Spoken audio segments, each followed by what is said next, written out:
এবাৰ কি হ'ল দিলক তোমাৰ মই অংক ছাৰৰ কথা ক'ম আৰু মানে মেথছৰ টিচাৰৰ কথা ক'ম এটা আৰু এই কাহিনীটো কৈছিলে মানে তোমাৰ মোৰ লগৰ এজনে কৈছিলে মিঠু নামৰ। তো মানে এনেকুৱা হয় এজন মেথছৰ টিচাৰ আৰু মেথছৰ টিচাৰবিলাক জানা ন অলপ খঙাল অলপ ভয় লগা হয় ক্ৰুৱেল থাকে ন।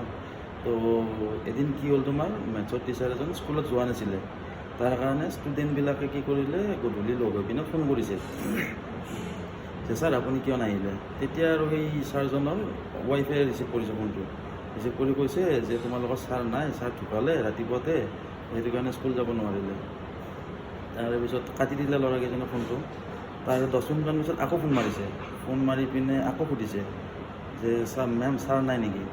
কৈছে কি তোমালোকতো মই অলপ আগত ক'লোৱে ছাৰ ৰাতিপুৱাতে ঢুকাইছে, তো ছাৰ আৰু কেনেকৈ যাব, ছাৰ যাব নোৱাৰে আৰু। কাটিলে ফোনটো। আকৌ 15 মিনিটমান পিছত আকৌ ফোন কৰিছে, ফোন কৰি পিনে আকৌ সুধিছে মেম ছাৰ নাই নেকি।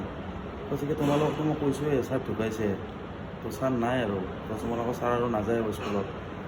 আকৌ 20 মিনিটমান পিছত আকৌ ফোন মাৰিছে, সেইবাৰ এই ৱাইফজনীৰ খং উঠিলে, উঠি পিনে অলপ খঙত ক'লে মানে তোমালোক পাগল নেকি বোলে, তোমালোক ৰাতিপুৱাৰ পৰা যেতিয়াৰ পৰা ফোন কৰিছা কৈ আছোঁ যে ছাৰ ঢুকালে ছাৰ ঢুকালে, তো তোমালোকে ফোনৰ ওপৰত ফোন মাৰি আছা কিহৰ কাৰণে। তেতিয়া ছাত্ৰ এজনে কৈছে যে মেম ছাৰ যে মৰা বুলি কৈছে সেই কথাটো শুনি বিৰাট মজা পাই আছোঁ, সেইকাৰণে ফোন কৰি আছোঁ।